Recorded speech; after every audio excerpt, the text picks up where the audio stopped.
Coffee in one hand, passport in the other, in wealth while chasing joy. So this is the the theme of this channel, and recently I've been sharing these conversations that I love to have while drinking a cup of coffee. So today I have my coffee right here, and I'll be setting that aside because the story today is not even funny. Guys, I have never been so stressed as I was in this past May to October. Now is like 4 months, 5 months. When you are sleeping, you are dreaming of something.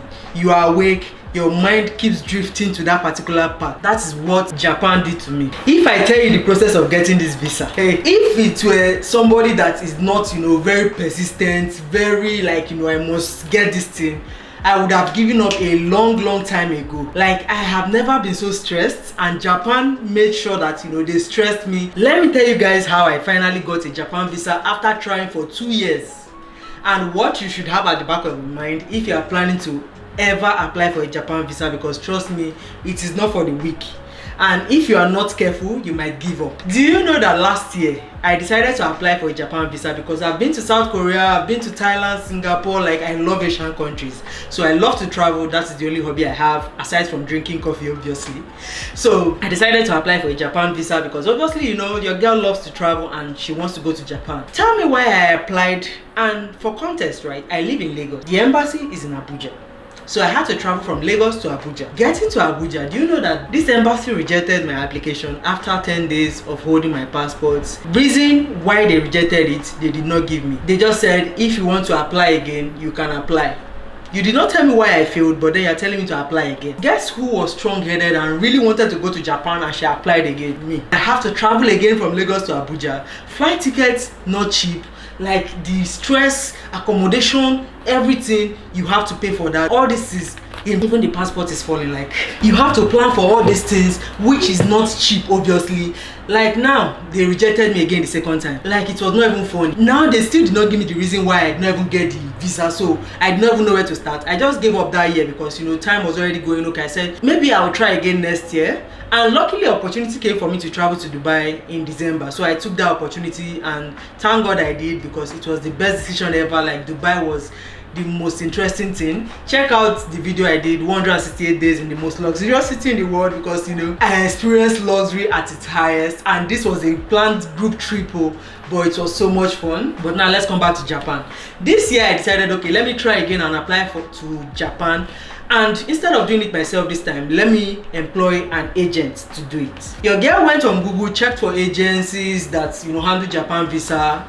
Do you know that there was none? Only one that I found, like, it was just like finding a needle in a haystack. I believe that's how the saying goes. So this agency, okay, they handle Japan visa. But guys, do you know that throughout this visa process, like, them getting all the documents and everything, I feel like at the end of the day, that was the only thing they did. Because the stress, like the follow-up, calling the embassy, everything, I was one that handled that. But let me not digress. That story is coming, because I've divided the story into the agency, the application center, and the embassy themselves. Okay, now the agency has done the paperwork, applying, giving me this proxy flight, proxy accommodation, and because like there's Japan Expo this year, I decided to go through Japan Expo. And since it will be easier for me to get like a visa, that kind of stuff, just since tourism did not work last year, let me go through this means. Now, okay, I was able to get a date for appointment, because you have to book an appointment to VSF for you to like apply, because you apply for the Japan visa through VSF. But normally last year when I did it, I applied directly to the embassy, but I guess the embassy did not want to be doing the dirty work anymore. They decided to outsource it to VSF. So this was even my first time of ever hearing about VSF. All the countries I've always gone to, I've always done the processing myself, so I didn't even know that this time around it was through VSF. Okay, now it is time for the appointment date, and you have to go and submit it yourself. So the agency's work is just to get you the documents, get you the expo ticket, and all those things. So I got the documents, I checked everything. The only, if there's anything that I feel like I gained from the agency, is the fact that, okay, knowing that one of the reasons why I did not get the visa last year was due to insufficient balance, or like my proof of fund was not strong enough basically. So this year they said, okay, for you to get a Japan visa, you need to have at least 5 million and above in your account, and you need to have a credit debit transaction going on in your account at least for the past 3 months. So I was able to get this, and now the appointment date I got was August 18. Just have that at the back of your mind, because to give you context as to why this whole process frustrated me. But since I started preparing for this process since May, I decided, okay, since Japan is like 2 hours away from South Korea, why don't I kill 2 birds with 1 stone and apply for South Korean visa as well? So I decided to apply for the South Korean visa, right? That one was beginning to delay, but luckily for me, 1 month and 2 weeks later, I got my South Korean visa. Interestingly, I got my South Korean visa like on the 8th, and then my appointment for VSF, like the Japan one, was on the 15th. So I was feeling so stressed, like, please can you give me back my passport, this, that. So luckily I was able to get it in time anyways. But not knowing that, even when I had gotten that South Korean visa on the 18th of August, I did not know that the stress that was coming for me in front was going to be hitting as hard as it could hit. Now I need to apply for the Japan visa, right? Do you know that I went to the VSF center? VSF said for you to apply for the Japan Expo, you need to bring company documents, registration, like as if since you're going for a Japan Expo, which is like a business related event, you need to get all the company documents, and your girl is just an individual who just wants to go for tourism. Now they said if I want to use the tourism route, I have to go and reapply or book another appointment for me to come back again. Like, after all that stress, you're telling me to come back again. Okay, luckily I got another date which was very close, so I reapplied again, and this time around it was now 18th of August. So normally it was supposed to be 15th, and 15th was a Friday, so luckily I got one for Monday, which is not usually the case. So I was even very lucky. I guess this was all the signs that I needed to know that, okay, things were working in favor of me. But that notwithstanding, so I decided I got the appointment date for Monday, which was 18th, and I applied. And do you know that on the 19th I got a mail saying that my document has gotten to the Japan embassy? On the website of Japan, especially like the year before, the last year when I applied, my application took only 10 days and I got back my documents. But tell me why the 14 days which is said to be the period in which it takes to process Lagos visa, those are applied from Lagos VSF, that 14 days passed. I did not hear anything from the embassy, I did not hear anything from VSF, nothing. I started sending mail, calling, and I was so worried that my South Korean visa was going to expire, because at this point, like, I was already in September, like my visa started running since August. So my mind was just running wild. I did not want to lose the South Korean visa, not because of the money now, but because of I wanted to really go to kill 2 birds with 1 stone at the end of the day. But these people were just making it frustrating for me. Okay, now after 1 month and 2 weeks of Japan, the embassy holding my passports, when I even gave up and said whatever they like they should do, after I sent mail, sent code, and even they said they can only answer me through VSF, that they don't answer me directly again, they can't answer you directly again. So I had to email VSF. VSF said they can't interfere with the process of the visa. So now you are left on your own. You can't even withdraw your passports, you can't do anything.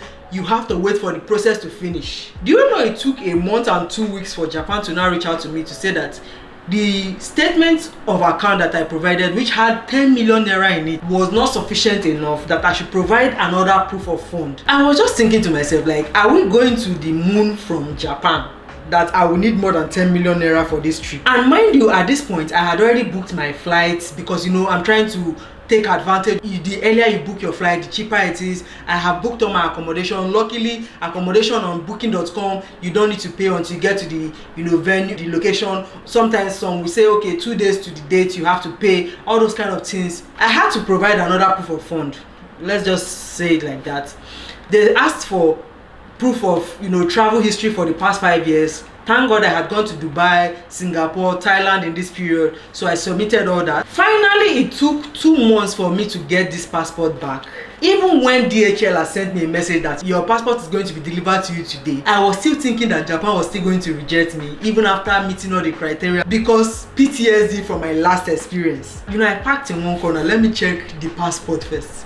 First things first, as I opened the DHL paper, I was so glad that I did not see any white paper, because that white paper from last year that they gave me without giving me reasons why I did not get the visa, was still haunting me till till I opened this passport to find out, okay, I finally got a Japan visa. Guys, I feel like I'm still so stressed from this whole experience even after getting the visa, because this embassy basically stressed me. You don't know that now. You remember I said I had booked a flight ticket, right? That flight ticket was supposed to be for the 18th of September, because the Japan Expo ticket I had gotten was for the 22nd of September, but because my passport was not yet out, the visa was not yet out, so I had to open the tickets. Guys, now why I'm not so happy even after getting the visa is the fact that when I went to rebook the lock in for a reservation for the flight now and everything, not only is there no flights available for anytime soon, the ones available, I need to add like extra 4 million to 6 million to it. Like, where am I going to? Now I see why the embassy is looking for you to have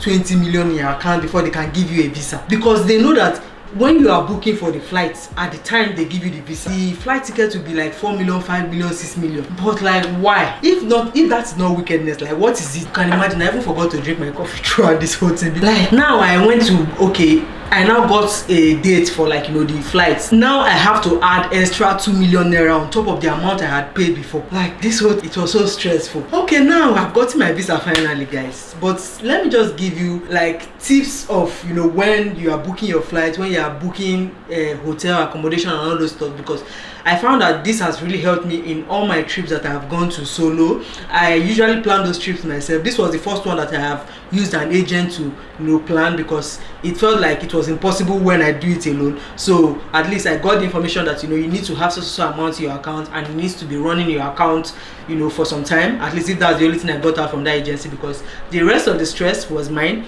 If I had even known, I would have not even bothered myself to use an agency. But hey, it had its ups and it had its pros and cons. So now let's talk about the things you need to know if you want to plan a trip. So first things first, flights. There is Skyscanner, there's Google Flight, there's so many options for you to check for flights. But for me, I don't even bother using those platforms or those sources, because I always only use either Emirates or Qatar, because throughout the times I've always traveled, they are the ones I've used, and I always get my package in. Recently I booked a flight for my uncle. I don't want to call the name of the airline, because by now that airline should have closed. And you know the interesting part, this flight was a business class flight that I booked for my uncle. But at the end of the day, his bag was vandalized, his money was stolen for a business class. So because I don't want to experience anything like that, I always stick with my Qatar or Emirates, and it has always worked for me, even when those ones have their downside. Like, when you look at it, it is better to be safe than sorry. So those ones, that is the two places or the two airlines I always use. But now let's talk about booking accommodations. So I usually use booking.com for my accommodations. So with booking.com, you get to pay for your accommodation when you get to the location.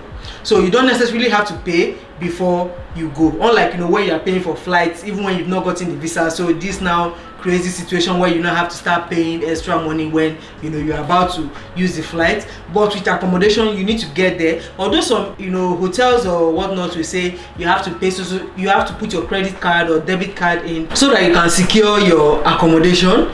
But aside from that, booking.com has always worked for me. And one interesting thing about booking.com is the fact that when I went to South Korea, Thailand, before I went, I already made friends that I was going to meet there. So people that are traveling to these countries like myself, there's an option where you can meet people and maybe exchange contact or go to their social media and add each other up, so that when you get to that country, you already have someone you're going to be going to tourist places together, because traveling alone can sometimes be boring, especially if you're an introvert. So that's one good thing about booking.com. Now for the activities and things I plan to do. So for South Korea, because obviously I will be starting with South Korea, since my visa is coming close to an end, I'll start with South Korea. Since I've done so many things in South Korea the first time I went, this time around I'm just going to be focusing on maybe doing skincare, all these skincare treatments, going for a color analysis, and visiting Busan for the very first time, because the last time I went I did not visit Busan. So I want to visit Busan this time around, and then obviously shop. Then I'll go to Tokyo. Obviously Tokyo has a lot of scenery, so many things. I plan to visit Tokyo, obviously Kyoto, and then Osaka. It's going to be a fun trip. Trust me, I'm going to be saving those details for you guys, because you know, we're in this together. Now I've shared my worries with you. It is only normal, or it is only right that you enjoy the scenery and everything. I'll try my best to capture as much as I can, because you know, your girl loves to vlog and everything, and I'm going to be sharing all of that with you. So anyways, that is where we are right now. I don't want, this video is already so long, but I hope you stayed true to this point. If you have, I have other videos you can also check out. If you're interested in money, watch out for the Sunday videos. That is when I share my finance. If you're interested in, you know, conversations, white cup of coffee, and also traveling, stick to the Thursday ones. So that is all about, or that is all there is to it. I've been stressed, but I really hope it is worth it. Like these few days, it was really stressful, trust me. But like I said, I really hope it is worth it. So I'll see you guys in my next one. I bet when I'll see you again, I'll be sharing with all the good parts about traveling to Japan and South Korea. Bye guys.